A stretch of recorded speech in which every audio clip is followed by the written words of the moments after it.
Hello everybody, how's it going? Welcome back to my podcast where I talk about writing and everything that's got to do with it.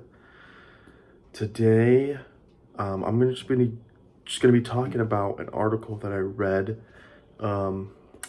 just how I feel about it, and any tips that I can give to any future people that are looking to get into a certain profession on what I can, inform them about writing in general.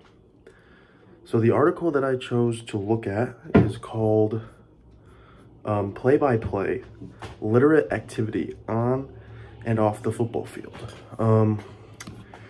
Now I decided to choose and read and look at this article because I myself am a sports fan. I'm a football fan.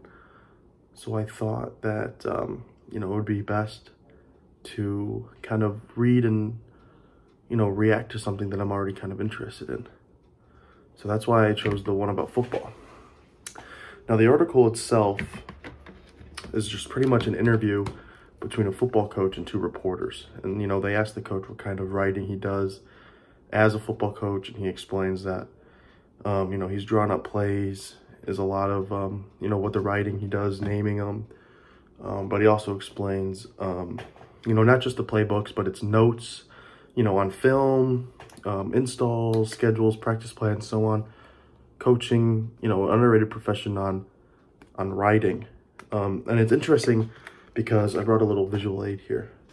It's interesting for coaching because, you look at a play like this, just a pretty simple concept like this.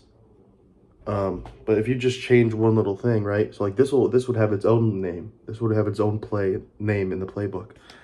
But if you were to change, one little thing like this guy that was on the slant, if you put him like on a streak instead of the slant, that's a whole different name, right? So the coach has to, adjust to that.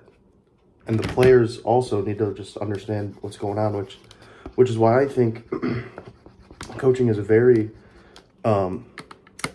hefty profession for writing, because they have to come up with, names for every single, different type of play in the playbook, like the one I just showed you, where, two plays can be very similar, but end up having, two different names to kind of go along with that.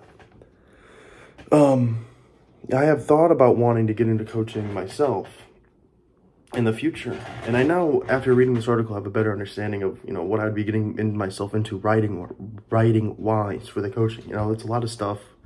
It's, naming the plays, like I said. It's,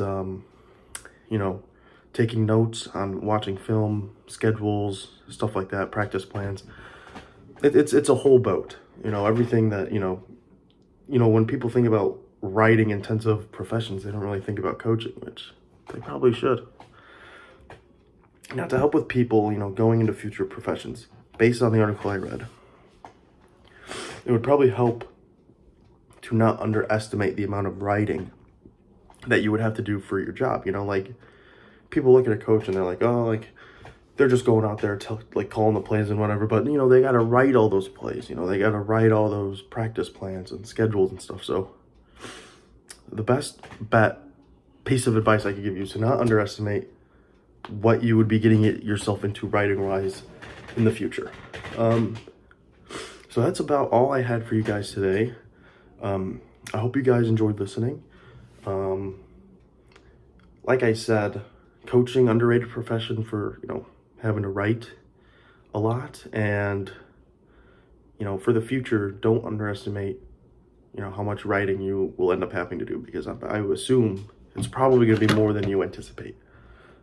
So thank you guys for watching, and I'll see you some other time.